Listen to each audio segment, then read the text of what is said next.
बार देखिए, अटल जी को कई बार देखना पड़ेगा।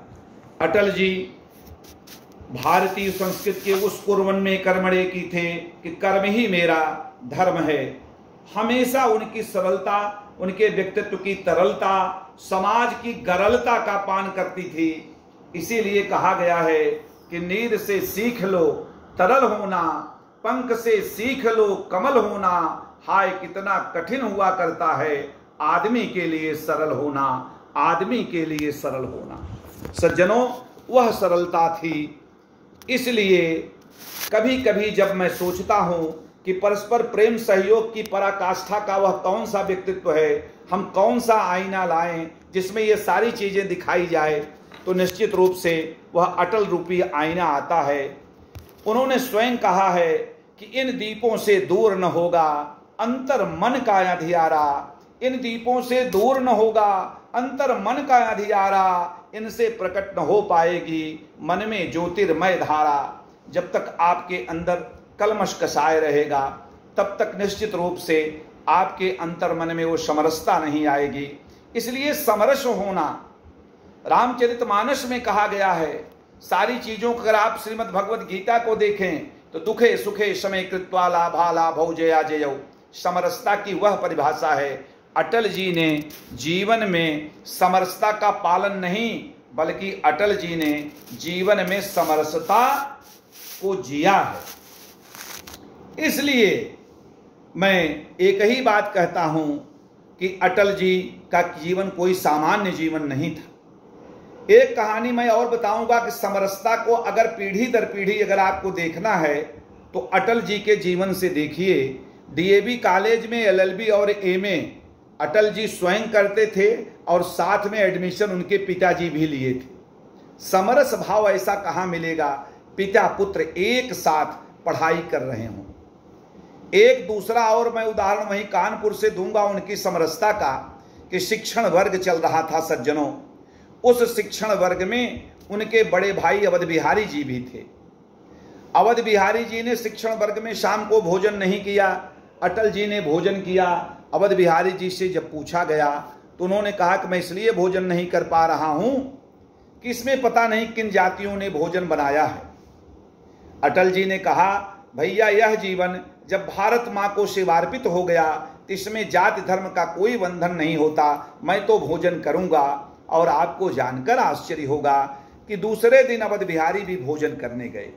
इसलिए समरस भाव का जो सर्वतर भाव है, एक रस भाव है, एक रस गुण है, समानो मनः की जो बात की जाती है, समान भाव, सदा एक सा भाव, वह अटल जी में मिलता है। एक बात मैं और आपको बता दूं, अटल जी की समरसता का हजारों हजार उदाहरण है।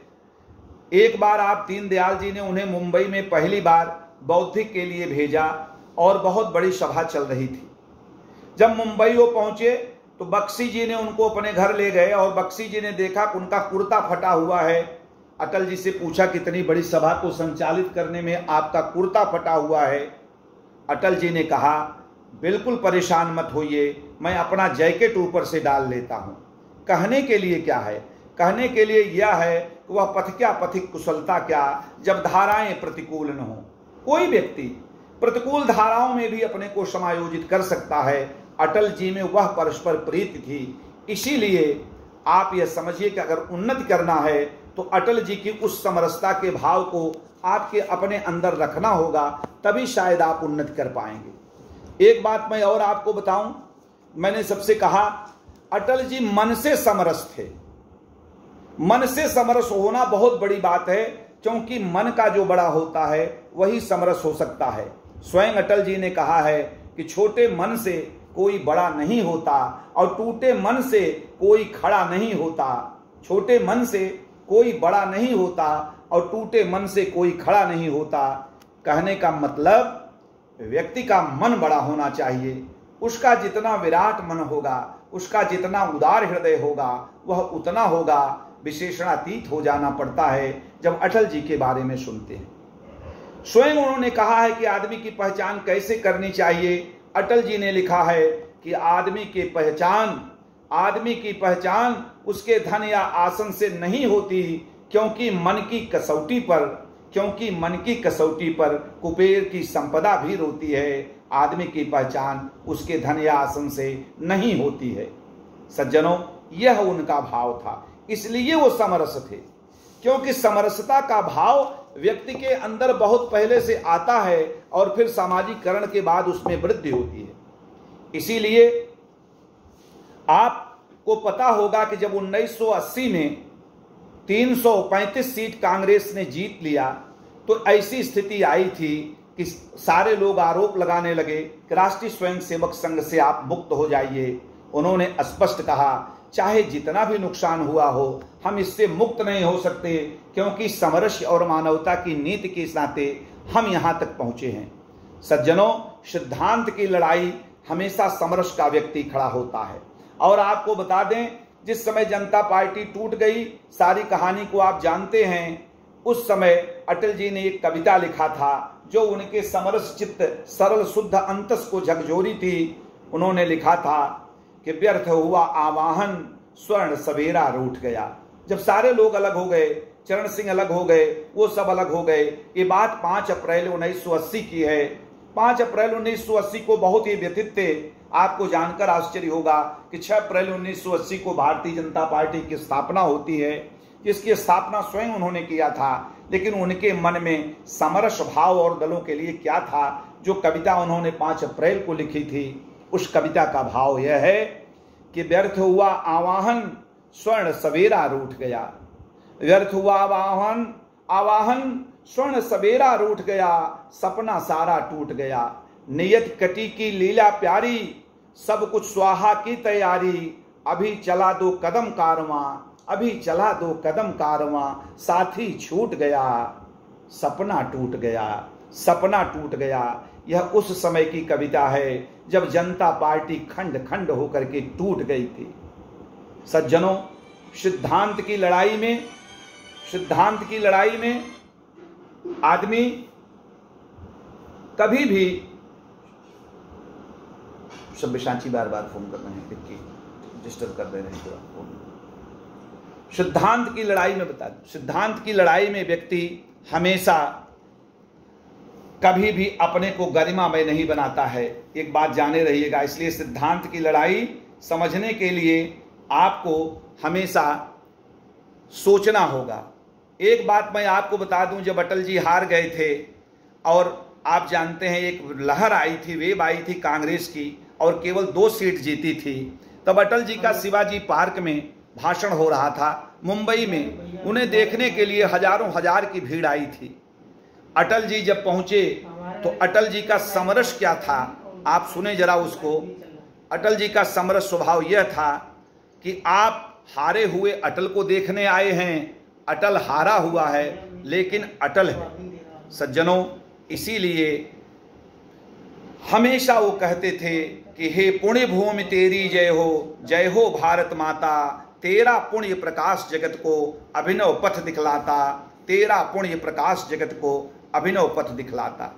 इसलिए मैं आपको बता दूं, जेल में भी कभी वो अनुशासन नहीं तोड़ते थे।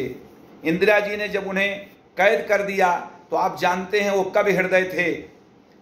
एक कमरे में आडवाणी जी और ये थे, और दूसरे कमरे में मधु दंडवते और श्याम नंदन जी थे।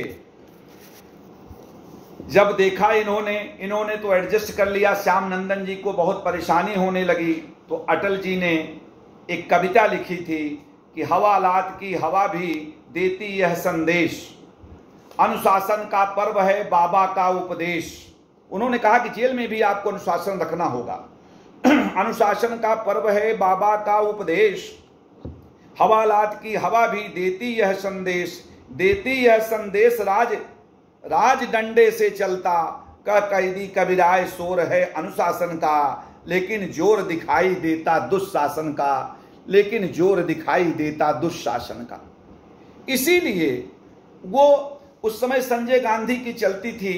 संजय गांधी पर भी अपनी समरसता के भाव को सीधे सब नेता लोग प्रहार कर रहे थे, लेकिन कवि हृदय, समरस हृदय अटल जी ने एक ही शब्दों में कहा, क्या कहा कि सब सरकारों से बड़े हैं छोटे सरकार, सब सरकारों से बड़े हैं छोटे सरकार, अरे गुड्डी जिनकी चढ़ रही दिल्ली के दरबार, गुड्डी जिनकी चढ़ रही दिल्ली के दरबार, कह कैदी कबीराए लोकशाही की छुट्टी, अरे बेटा राज करेगा पीकर मुगली घुट्टी, बेटा राज करेगा पीकर मुगली घुट्टी। अटल जी वो थे।